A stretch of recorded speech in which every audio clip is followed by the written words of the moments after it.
Assalamualaikum warahmatullahi wabarakatuh. Good morning student. How are you today? Alhamdulillah hari ini kita bisa melanjutkan belajar tematik di subtema 2 tema 2. Hari ini kita masih belajar seputar tentang dongeng. Kita tahu bahwa kemarin kita sudah belajar bersama bahwa dongeng itu merupakan cerita fiksi atau cerita yang tidak nyata. Nah, dongeng itu biasanya mengandung pesan moral di dalamnya. Alhamdulillah anak-anak kemarin sudah belajar dengan baik, bisa mengetahui pesan moral dalam suatu dongeng.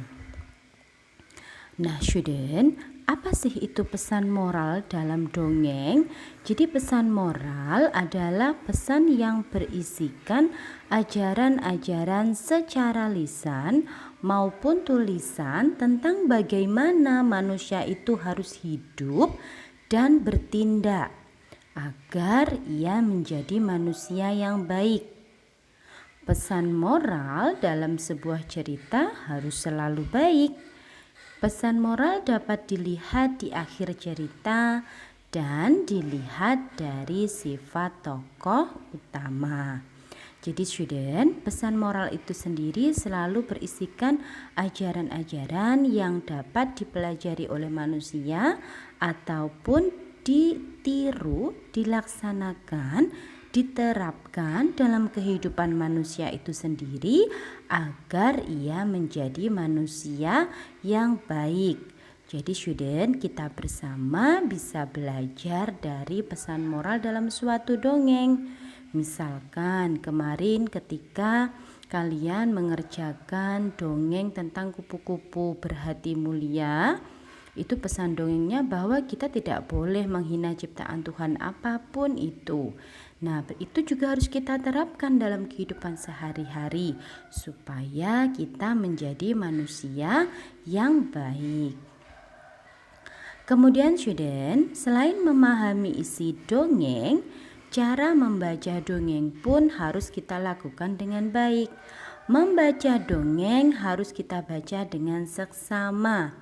Apa itu artinya seksama? Artinya kita membaca dengan sungguh-sungguh agar kita mengetahui tokoh, jalan cerita, dan pesan moral dalam dongeng tersebut. Membaca dongeng itu sendiri harus menggunakan bahasa yang jelas serta mimik wajah atau ekspresi yang tepat.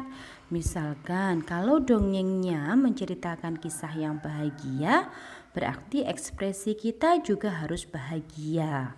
Kalau dongengnya menceritakan kisah yang sedih, berarti ekspresi wajah kita, intonasi suara kita juga harus menunjukkan suara yang sedih. Kemudian, misalkan kita membaca dongeng terdapat tanda koma, maka harus berhenti sejenak sebelum melanjutkan membaca kalimat selanjutnya.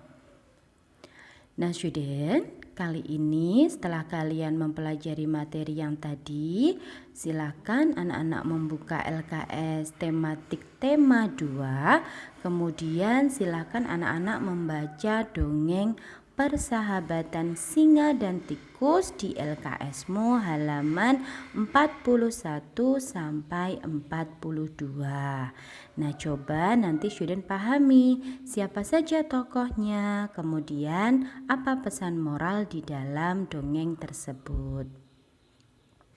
Terima kasih student sudah mendengarkan penjelasan dari Ustazah Ika. Semoga bermanfaat. Tetap semangat belajar dan jaga kesehatan. Wassalamualaikum warahmatullahi wabarakatuh.